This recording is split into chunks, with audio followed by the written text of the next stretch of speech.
گزشتہ جمعۃ المبارک میں بھی حج کے فضائل سے متعلق بیان کرنے کی سعادت حاصل کی۔ آج انشاءاللہ تبارک و تعالی جس مبارک گھر کا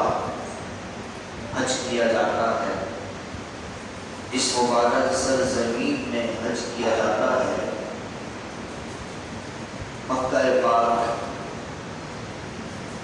کعبۃ اللہ المشرفہ کے فضائل سے متعلق انشاءاللہ کچھ گفتگو کرنے کی سعادت حاصل کروں گا۔ اللہ کریم کی بارگاہ میں دعا ہے کہ اللہ تبارک و تعالیٰ ہم سب کو بھی خانہ کعبہ کی بہار لوٹنا نصیب فرما دے۔ پیارے اور محترم بھائیو، رب تبارک و تعالیٰ کی بارگاہ میں اس چیز کی بہت زیادہ قدر و قیمت ہے کہ جس چیز کی نسبت اللہ کے محبوب حضور سرور کائنات شاہ موجودات آخری نبی حضرت محمد مصطفیٰ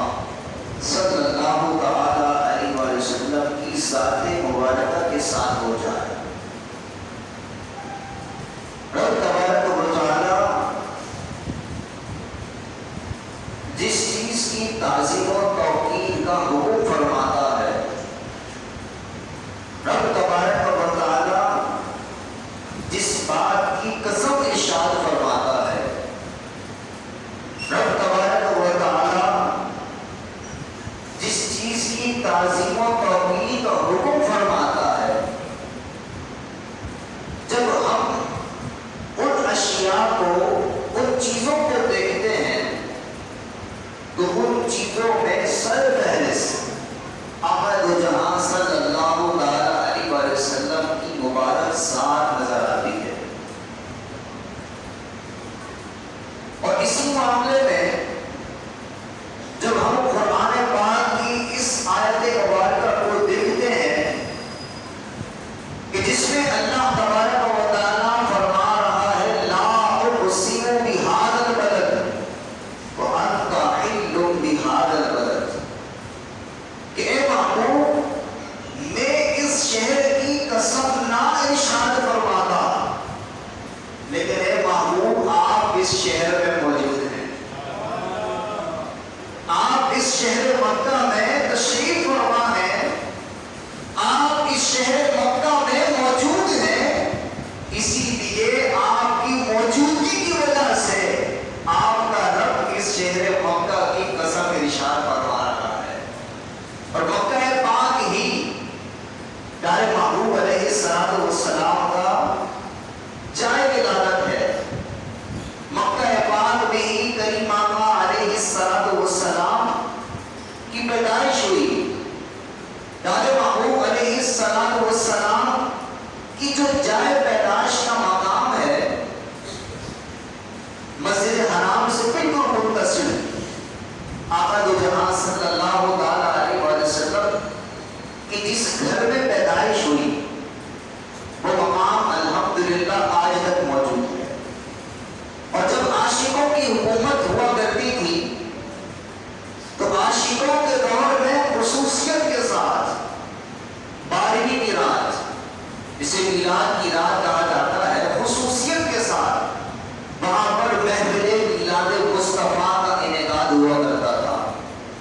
اور عین صبح صادق کے وقت، جس وقت آقا ہے دو جہاں صلی اللہ تعالی علیہ وسلم اس دنیا میں جلوہ گر ہوئے، کھڑے ہو کر درود و سلام پڑھتے ہوئے پیارے محبوب علیہ السلام کی آمد کا استقبال کیا جاتا تھا۔ لیکن عاشقوں کے دور کے بعد اب تو وہاں پر لکھا ہوا لگا دیا گیا جناب یہاں کے بارے میں کوئی معتبر بات نہیں ہے کہ یہاں کی تعظیم کی جائے، اس کو عبادت کے طور پر نہ دیکھا جائے، یہاں کی زیارت کرنا کوئی احادیث سے ثابت نہیں، وہاں پر لکھا ہوا لگایا ہوا ہے۔ لیکن بات یہ ہے کہ جو عاشقوں کا دور گزرا، ان بدبختوں کی حکومت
تک تو پیارے محبوب علیہ السلام مکہ پاک میں رہے، اپنا اخلاق دکھایا، اپنا کردار دکھایا، کفار نے آپ کو صادق اور امین کہا، لیکن جیسے ہی پیارے محبوب علیہ السلام نے 40 سال کی عمر میں اعلان نبوت فرمایا، اعلان نبوت کرنے کے بعد آقا علیہ السلام کو جو صادق اور امین کہا کرتے تھے وہ آقا علیہ السلام کے دشمن بن گئے، اور بالآخر پیارے محبوب علیہ السلام کو اتنا ستایا کہ بالآخر آقا علیہ السلام مکہ پاک کو چھوڑنے پر مجبور ہو گئے، اور پھر پیارے محبوب علیہ السلام مدینہ پاک